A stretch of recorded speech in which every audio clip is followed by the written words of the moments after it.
ময়মনসিংহের গফরগাঁও পৌরসভার প্রাণকেন্দ্রে অবস্থিত ২৪ নং বেতানিয়া সরকারি প্রাথমিক বিদ্যালয় মাঠ যেন পুকুর হয়ে উঠেছে।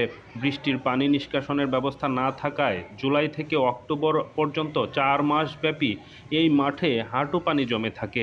এতে করে এই স্কুলে বর্তমানে ৩.৫ শতাধিক শিক্ষার্থী অস্বাস্থ্যকর পরিবেশে লেখাপড়া করে আসছে। এছাড়া খেলাধুলা থেকেও বঞ্চিত থাকতে হয় ক্ষুদে শিক্ষার্থীদের। বৃষ্টি পড়লে আমরা বিদ্যালয়ে আসতে পারি না, হাঁটু জল পানি থাকে।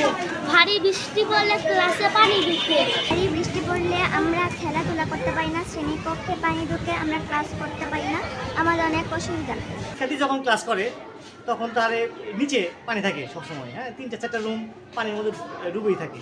এটা একটা আশু ব্যবস্থা গ্রহণ করা উচিত। বৃষ্টি নাই তবু মাঠের এই অবস্থা, দীর্ঘদিন পানি জলাবদ্ধতা অবস্থায় ভরে থাকে। আমরা যথাযথ কর্তৃপক্ষের প্রতি আবেদন জানাচ্ছি যেন দ্রুত আমাদের এই সমস্যার সমাধান করে শিশুদের, কোমলমতি শিশুদের শিক্ষার পরিবেশ, সুষ্ঠু পরিবেশ বজায় রাখার জন্য সবাই সহযোগিতা করে।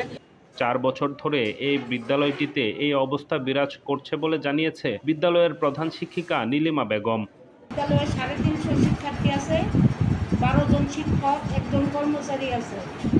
আমি এতগুলো শিক্ষার্থী নিয়ে দীর্ঘ ৪ বছর যাবৎ পানির মধ্যে কষ্ট করতেছি। এখন শিক্ষার্থী এবং শিক্ষক অসুস্থ হয়ে পড়তেছে। গফরগাঁও পৌর শহরের ৫ নং ওয়ার্ডের পূর্ব পাশে বেতানিয়া সরকারি প্রাথমিক বিদ্যালয়, একই মাঠের পশ্চিম পাশে অবস্থিত উপজেলা প্রাথমিক শিক্ষা ট্রেনিং সেন্টার।